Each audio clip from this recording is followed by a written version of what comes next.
Hi guys, ఇవాళ నుంచి ఈ ఛానల్లో బిగ్ బాస్కి సంబంధించిన అప్డేట్స్ కూడా వస్తాయి. సో మిస్ అవ్వకండి. ఇప్పుడు వచ్చేసి లేటెస్ట్ ప్రొమో ఒకటి రిలీజ్ అయిందిగా, దానిలో వచ్చేసి ఎవరు నామినేట్ చేశారో చూసేద్దాం. యాక్చువల్గా ఇవాళ ఒక పెద్ద రచ్చ జరిగిందట హౌస్లో.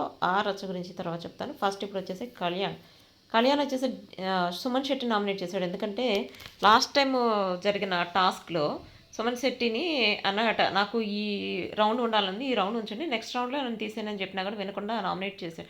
అంటే తీసేశాడు అని చెప్పి ఇప్పుడు నామినేట్ చేశాడు అనమాట. భరణి గారు వచ్చేసి చాలా డబుల్ గేమ్ ఆడుతున్నట్టు మనకైతే అనిపిస్తుంది. ఎందుకంటే యాక్చువల్గా దివ్య వచ్చేసి తన్ని చాలా టార్చర్ పెడుతుంది. కానీ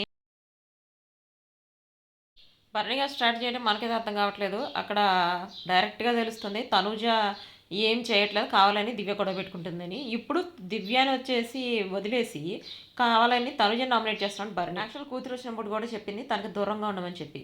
ప్లస్ వాళ్ళ మదర్ స్టేజ్ మీదకి వచ్చారు. స్టేజ్ మీదకి వచ్చినప్పుడు కూడా తను ఇండైరెక్ట్గా తిట్టింది. అయినా కానీ ఏమీ తనకి సంబంధం లేదన్నట్టు తనుజ నామినేట్ చేశాడు. ఇక్కడ వచ్చేసి డిమాండ్ పవన్ కళ్యాణ్ నామినేట్ చేశాడు. ఎందుకంటే తన్ని కెప్టెన్సీ కంటెండర్ నుంచి తీసేసినందుకు. అంటే ఫస్ట్లో ఎప్పుడో కెప్టెన్ అయ్యాను, నాకు కెప్టెన్ అవ్వాలని ఉంది, చెప్పినా కూడా నా కంటెండర్షిప్ నుంచి తీసేశాడని చెప్పి. యాక్చువల్గా వీళ్ళు ఒకరికొకళ్ళు ఇలా ఒకళ్ళ మీద ఒకరు పడుతున్నారు, కానీ ఎక్కడ ప్రాబ్లం ఉంది అనేది మాత్రం ఎవ్వరు పట్టించుకోవట్లేదు. డిమాండ్ పవన్ వచ్చేసి రీతు దగ్గర ప్రాబ్లం ఉంది. తను వాళ్ళిద్దరు కలిసి ఉండటం వల్ల ఫస్ట్ నుంచి ఇప్పటి వరకు అసలు వీళ్ళిద్దరికి నెగిటివ్ వచ్చేస్తాం. బట్ అది మాత్రం ఆలోచించలేదు. సో ఇది వచ్చేసి promo review. See our next video. Bye.